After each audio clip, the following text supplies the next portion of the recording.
అల్లాదుర్గం ప్రధానమంత్రి నరేంద్ర మోదీ నాయకత్వంలో దేశం అభివృద్ధి పదంలో దూసుకెళ్తుందని సంగారెడ్డి జిల్లా బీజేపీ పార్టీ ప్రధాన కార్యదర్శి అనంతరావు కులకర్ణి, జిల్లా నాయకులు బ్రహ్మం మండల పార్టీ అధ్యక్షులు యాదగిరిలు అన్నారు. మండల పరిధిలో అప్పాజీపల్లి, చిల్వర్, గాండ్లభాయ్ తండాకు చెందిన సుమారు 50 మంది వివిధ పార్టీ కార్యకర్తలు, యువకులు శనివారం బీజేపీలో చేరారు. గాండ్లభాయ్ తండాలో ఏర్పాటు చేసిన సమావేశంలో వారికి కాషాయ కండువా కప్పి ఆహ్వానించారు. వారు మాట్లాడుతూ బడుగు బలహీన వర్గాల సంక్షేమం కోసం ఎన్నో పథకాలు ప్రవేశపెట్టి అమలు చేస్తున్న పేద ప్రజల ఆర్థిక అభివృద్ధికి నిరంతరం కృషి చేస్తున్న ప్రధానమంత్రి నరేంద్ర మోదీ నాయకత్వం పట్ల ప్రజలు విశ్వాసంగా ఉన్నారన్నారు.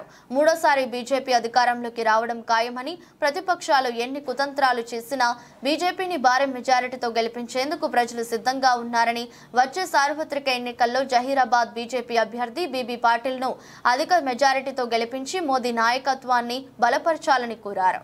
కండువలు వేసుకొని పోయి మనం ఇంట్లో అనుకుంటే కుదరదు. కార్యకర్తలు మనము, యువకులము, ఉడుకు రక్తంతో గట్టిగా పనిచేయాలని చెప్పి ఈ సందర్భంగా చెప్తా ఉన్నాను. ఎందుకంటే ఇప్పుడు నరేంద్ర మోడీ అందరూ తెలిసిపోయింది. మ్యాక్సిమం ఏ ఓటర్లో పోయినా అందరూ నరేంద్ర మోడీ పేరు ఉంది. కానీ నరేంద్ర మోడీ ఏ గుర్తు, పూ గుర్తా అని కొద్దిగా ఐడియా లేదు కొంతమందికి.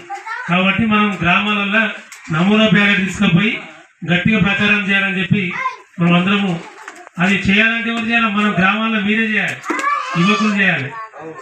ఇప్పుడు చాలా మంది కొన్ని పనులు ఉంటాయి, పెద్ద మనుషులు అవి తిరగరు, మనం తిరగాలి, గట్టిగా పని చేయాలి. అందుకని ముఖ్యంగా నా ఉద్దేశం ఇది.